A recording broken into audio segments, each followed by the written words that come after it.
Have you ever stopped to think about how a government plan from centuries ago could be literally etched into the ground we walk on? It's kind of wild, but today we're going to dive into just that: organized migration. We'll see how these massive planned movements of people can leave a permanent mark, shaping everything from the layout of a town to the names you see on a map.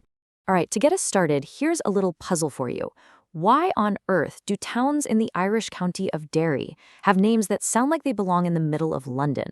I'm talking about places like Draperstown and Salterstown. It's a bit weird, right? Well, the answer lies in one of the most ambitious and controversial organized migrations in all of European history. So the core idea we're tackling here is organized migration. Now, this isn't people just deciding to pack up and move. No. This is a calculated, top-down strategy. It's a government saying, we're moving these people to this place for very specific reasons. And our case study for this, the Ulster Plantation, is like a textbook example of this in action. Okay, let's hop in our time machine and head way back to the early 1600s. To really understand why a plan this massive was even on the table, we need to try and get inside the head of the guy in charge, King James I, and see the world through his eyes. The story really kicks into high gear in 1607 with something called the Flight of the Earls. What happened was the most powerful Gaelic leaders in the region of Ulster just up and fled Ireland, and this left a huge power vacuum. For the English crown, this was a golden opportunity, a real game changer. And just 2 years later, by 1609, the King's Grand Plan, the Ulster Plantation, was officially underway. And you have to wrap your head around the sheer scale of this thing. The Crown confiscated 3.8 million acres of land. That's just a mind-boggling number. This was so much more than a simple settlement project. It was a colossal plan designed to completely remake an entire province from the ground up. So the king's strategy really came down to three key things. First, he wanted political control.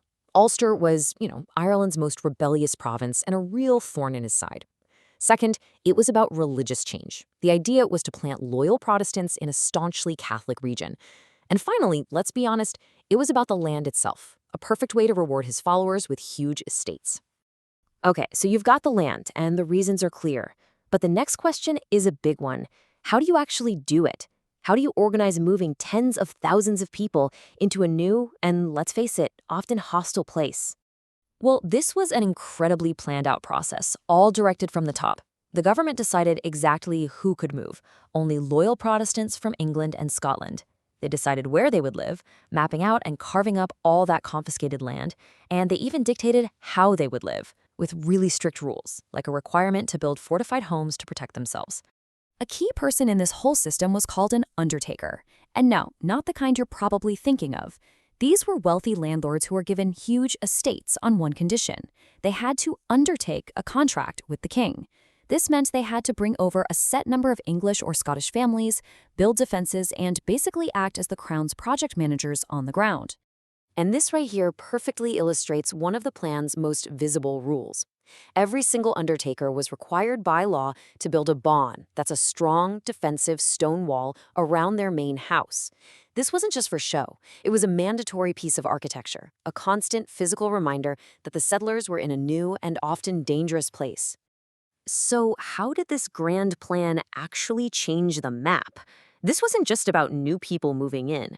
It completely remade the physical and human geography of Ulster. The changes were so huge, you can still see them with your own eyes today. Just look at this contrast. Before the plantation, the native Irish mostly practiced what's called pastoral farming, moving their cattle around open fields and living in circular thatched huts. The new settlers, they brought a totally different system, farming crops like wheat, living in rectangular stone houses with chimneys, and introducing the whole concept of enclosing fields with hedges and walls. And get this, before 1609, Ulster had very, very few towns. The plantation introduced a whole network of completely planned urban centers. These weren't little villages that grew organically over time. They were designed from scratch, often with a grid-like street pattern, a central square called the diamond, and most importantly, strong defenses. But this massive wave of construction came at a serious environmental cost. To get the timber needed for all these new houses, towns, and defenses, huge areas of Ulster's ancient oak forests were cut down. This deforestation didn't just give them building materials, it permanently changed local ecosystems, an impact that's still visible on the landscape today. So when you add it all up, the impact was just staggering. The plantation fundamentally changed every single piece of the region's geography. New towns, new farming methods, a totally new demographic mix of people, and a completely different style of architecture. It was a total transformation, literally written onto the land itself. Okay, so let's bring this all back to that puzzle we started with. How is a 400-year-old plan still visible on a modern map? Well, the echoes are everywhere, if you just know where to look. And here is the answer.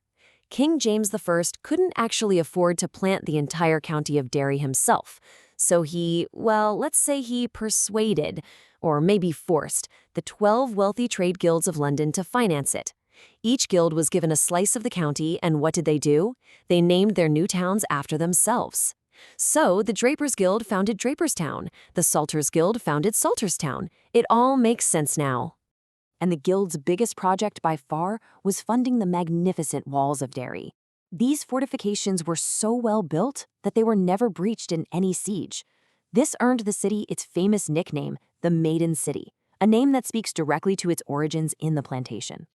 The legacy isn't just in place names either, it's in people's names. The surnames you find all over Ulster today are a direct reflection of this migration. Names starting with O or Mac are usually from the Gaelic Irish population, but names like Stewart or Campbell point to Scottish settlers, while names like Smith or Hill suggest English ones. It's living history.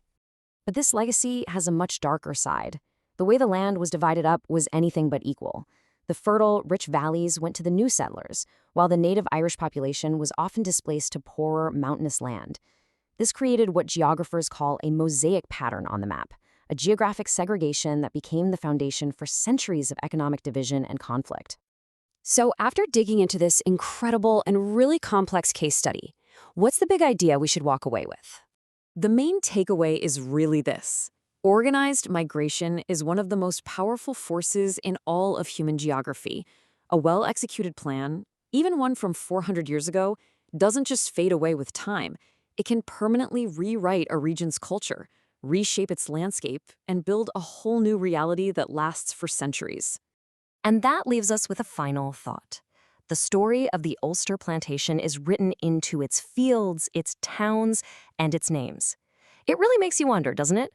What stories does the landscape where you live tell, if you just know how to read the clues?